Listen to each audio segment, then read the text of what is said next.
नमस्कार मित्रों, स्वागत है इस वीडियो में। आज की इस वीडियो में हम डिस्कस करेंगे आपके जो आजकल बहुत सारे मैसेज आ रहे हैं कि सर एग्जाम क्या अपने समय पर हो पाएगा कि नहीं हो पाएगा, पढ़ाई में मन नहीं लग रहा है, क्या करना चाहिए, कैसे करना चाहिए। क्योंकि इस बात को लेकर के आपके बहुत सारे मैसेज आजकल फिर से आना शुरू हो गए हैं कि सर पीजीटी का एग्जाम का कुछ अभी तक कंफर्म नहीं हो रहा, नोटिस नहीं आ रही है, एडमिट कार्ड कब तक आएंगे। इन तरीके के जो आपके सवाल हैं जिससे कि आप स्पष्ट हो सके कि आपका एग्जाम हो पाएगा, जिसकी वजह से आपकी पढ़ाई प्रभावित हो रही है। अगर आप इस समय इस बात को लेकर के अपनी पढ़ाई को नहीं कर पा रहे हैं कि यार एग्जाम होगा कि नहीं होगा, तो निश्चित तौर पर आप अपने जीवन की सबसे बड़ी गलती कर रहे हैं यार। अगर आपको लगता है कि आपकी तैयारी पूरी हो गई है और अब जो है आपको पढ़ने की जरूरत नहीं, इसलिए आपने किताब को बंद कर रखा है कि जब एग्जाम होगा तब हम पढ़ लेंगे, तब हमारा सिलेक्शन हो जाएगा, बहुत बड़ी गलती कर रहे हो यार। मैं इसलिए ऐसा कर रहा हूँ क्योंकि देखो आने वाला समय आप देख रहे हैं, लगातार न्यूज़पेपर्स में चीज़ें आती हैं जब कि आप टेट लागू हो जाएगा, फिर जो है इसका पैटर्न बदल जाएगा एग्जाम, चाहे वो टीजीटी पीजीटी हो, चाहे आपका जो है एलटीजीआईसी हो, जिसमें जीएस का पोर्शन आ जाएगा। जीएस मतलब इतना सामान्य चीज़ नहीं है, मैं आपको बता रहा हूँ मित्र। 2018 एलटी जब एग्जाम को मैंने क्वालिफाई किया हुआ था, उस समय जीएस का जो 30 नंबर का क्वेश्चन आया था, तो उस समय चूंकि वो वैकेंसी अटेंडम में आ गई थी और कोई भी तैयार नहीं था, तो वहाँ पर जीएस को लेकर के ज़्यादा लोग फोकस नहीं हो पाए थे, इसलिए जीएस का बहुत रोल नहीं था उस वैकेंसी में। लेकिन आने वाली कोई भी वैकेंसी जिसमें जीएस अगर आता है तो उसका बहुत बड़ा रोल होगा। इसलिए रोल होगा कि लोग भूखे हैं बिल्कुल से। आप देखिए 2018 के बाद से कोई वैकेंसी इस तरीके की नहीं आई हुई, 2021 के बाद टीजीटी पीजीटी की कोई वैकेंसी नहीं आई, 22 का आया हुआ एग्जाम अभी तक नहीं हुआ है। तो अब जो भी वैकेंसी आएगी उसके लिए लोग मतलब एक तो आप जान लीजिए कि 2018 से लगभग 6-7 साल निकल गए हैं। नए नए लड़के अभी जो जिनका ग्रेजुएशन और जिनका बीएड हुआ है वो आ रहे हैं, उनकी जो है क्षमता को आप समझिए, वो बिल्कुल अपडेटेड हैं। इसलिए मैं आपको ये कहता हूँ कि यार इन सारी चीज़ों में अपने समय को मत बर्बाद करो यार। बात समझो मेरी। मतलब जितनी सीटें हैं, ठीक है, कोशिश करिए कि इसमें अपनी एक सीट को आप पा जाइए। इस बात को लेकर के मत डिस्टर्ब रहिए बार बार कि यार एग्जाम होगा कि नहीं होगा। एग्जाम तो होना ही है यार। मैं मतलब देखो, कभी मैं इस अपने मुंह से ये चीज नहीं कहता हूँ कि एग्जाम पोस्टपोन होगा, और होगा भी नहीं, ठीक है, कोई ऐसे आसार नहीं। आपको हमेशा ऑथेंटिक चीजों पर विश्वास करना चाहिए।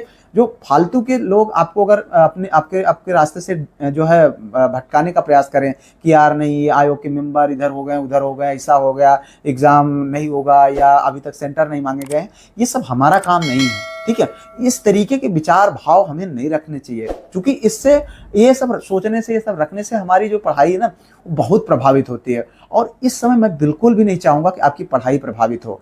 अगर आपकी पढ़ाई प्रभावित हुई तो निश्चित तौर पर बहुत पीछे छूट जाएंगे आप समझ लीजिए कि फिर आने वाला समय इतना आसान नहीं होने वाला है। इस बात को आप समझिए। फिर जितनी मेहनत आपने किया है उससे कई गुना ज़्यादा आपको मेहनत करना पड़ेगा फिर से। आपको क्या लगता है कि ये जब पैटर्न चेंज होगा तो क्या पुराना सिलेबस, जो सिलेबस आज लगभग 20 साल से चला आ रहा है, 25 साल से चला आ रहा है, क्या वही सिलेबस रहेगा? सिलेबस भी चेंज हो सकते हैं।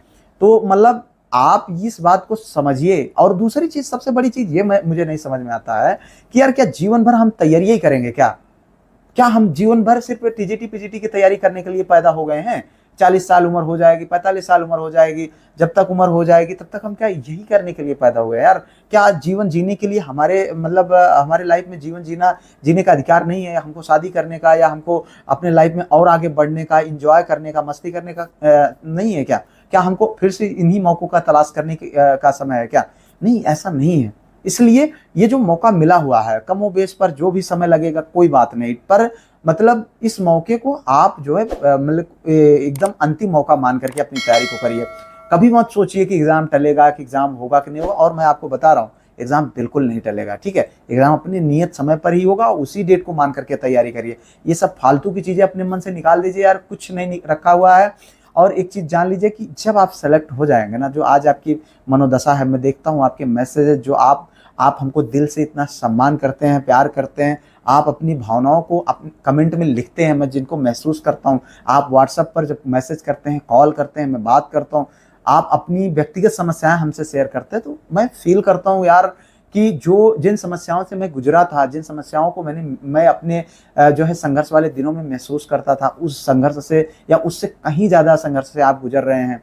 आप समझिए इस बात को। ये इससे उभरने का, इससे निकलने का अपने जीवन में आपको कभी ऐसा अवसर नहीं आएगा। आज मैं जिस स्थिति में हूँ, जिस पर्सनालिटी के साथ जिस माइंडसेट के साथ आप लोगों के बीच बैठता हूँ, बात करता हूँ, आपको समझाने का प्रयास करता हूँ डेली, नहीं कुछ तो बहुत सारे ऐसे कैंडिडेट हमारे भाई बहन हैं, कम से कम 8-10 लोगों से मैं बात करता हूँ, आपके कमेंट्स का रिप्लाई, मैसेज का रिप्लाई करता हूँ।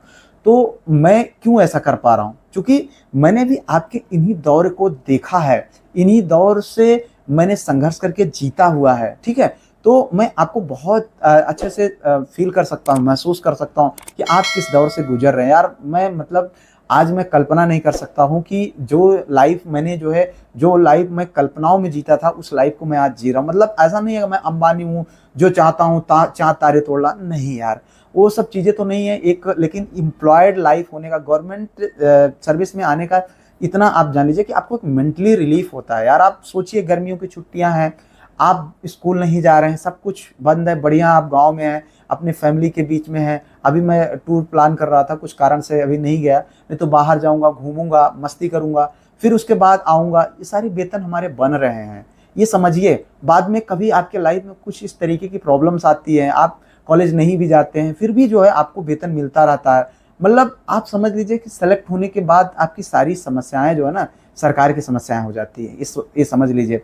मतलब अगर आप एक पॉजिटिव इंसान हैं, आपके माइंडसेट अच्छा है, आप खुशी इंसान हैं, तो कहीं न कहीं फिर आपकी इस एग्ज़ाम को क्वालीफ़ाई करने के बाद आपकी 99% जो आपकी समस्याएँ हैं, वो दूर हो जाती हैं। बाकी जीवन है यार, चाहे अंबानी को देख लीजिए, अडानी को देख लीजिए, या कितने भी बड़े लोग हैं, उनको देख लीजिए, उनकी समस्याएँ तो वो लगी ही रहेंगी। हम जब तक ज़िंदा रहेंगे, तब तक समस्याएँ लगेंगी। ऐसा नहीं है, और ऐसा भी नहीं है कि आप मतलब टीचर बन जाएँगे, लेक्चरर बन जाएँगे, जीआईसी में बन जाएँगे, तो जो चाहेंगे वो खरीद लेंगे। इतना आसान भी नहीं होता। भई आपका वेतन एक सीमित मात्रा में होता है, 80-90 हज़ार रुपए, लेकिन ये भी कम नहीं है। और तो इस बेहतर लाइफ़ को पाने के लिए कहीं न कहीं आपको इस दौर से, जिस दौर से आप गुज़र रहे हैं, उसको आप सही से यूटिलाइज़ करिए, उसको महसूस करिए, तभी कुछ अच्छा हो पाएगा यार। देखो, मेरा मतलब कहने का सिर्फ़ इतना सा है कि यार अगर हम ये सोच करके इन नेगेटिव थॉट्स को सोच करके अपने लाइफ़ के इस जो प्राइम टाइम है उसको हम निकाल देंगे, तो कहीं न कहीं ये जो समय है ना, इसको आप गँवा देंगे। ये समय आपके फिर लाइफ़ में मतलब बड़ा मुश्किल हो जाएगा आना, ठीक है?